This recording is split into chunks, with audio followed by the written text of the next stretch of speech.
দেখুন, খুলনা হাসপাতালে রোগীরা খাবার নিয়ে রোডে নেমে গিয়েছেন।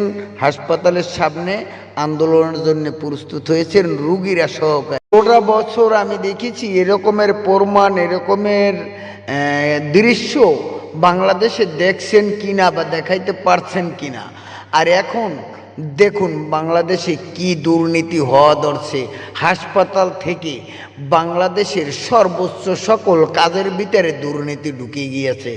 আপনারা তো দেখতে আছেন এবং দেখেন। এখনো কি আপনাদের ভাবার প্রয়োজন আছে বাংলার মানুষের? এখনো কি বাংলার মানুষের চিন্তা ভাবনার দরকার আছে? এখনো রাস্তায় নেমে পড়ুন। এরকমের বাংলাদেশের সব প্রান্তে, সব জেলায় হাসপাতালগুলিতে সরকারি খাবার ভালো হবে, সরকারি জিনিস ভালো হবে। সেখানে গিয়ে দেখুন হাসপাতালে যে খাবার মতন নয়। কেননা যেই খাবার ও খাবার খেতে গেলে যে কোনো মানুষ বমি দিতে দিতে বা খাবার মতন তৈরি করে না। দেখা যায় ডাস্টবিন থেকে তুলে আনছে তারা, এভাবে দেখা যায় খাওনটা।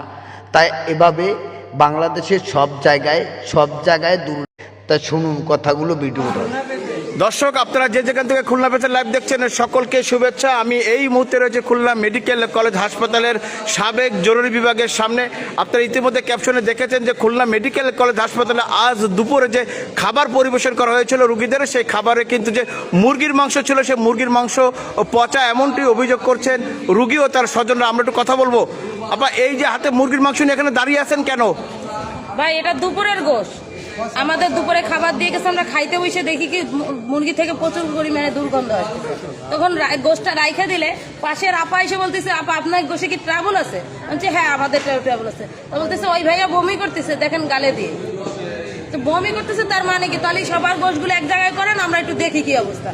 সেইভাবে আমরা সব গোশগুলো কালেকশন করে 2-3 জনে বমি করছে, সেভাবে আমরা নিচে নামাই। দর্শক, আপনারা সরাসরি শুনছেন রোগী এবং তার স্বজনরা যে অভিযোগটি করছে। আমি এই মুহূর্তে রয়েছে খুলনা মেডিকেল কলেজ হাসপাতালে। আপা, আপনি একটু বলবেন এই যে মুরগির মাংসের যে অভিযোগটা যে পচা বাসি, এটা কতটুকু সত্য? এটা অরিজিনালি সত্য।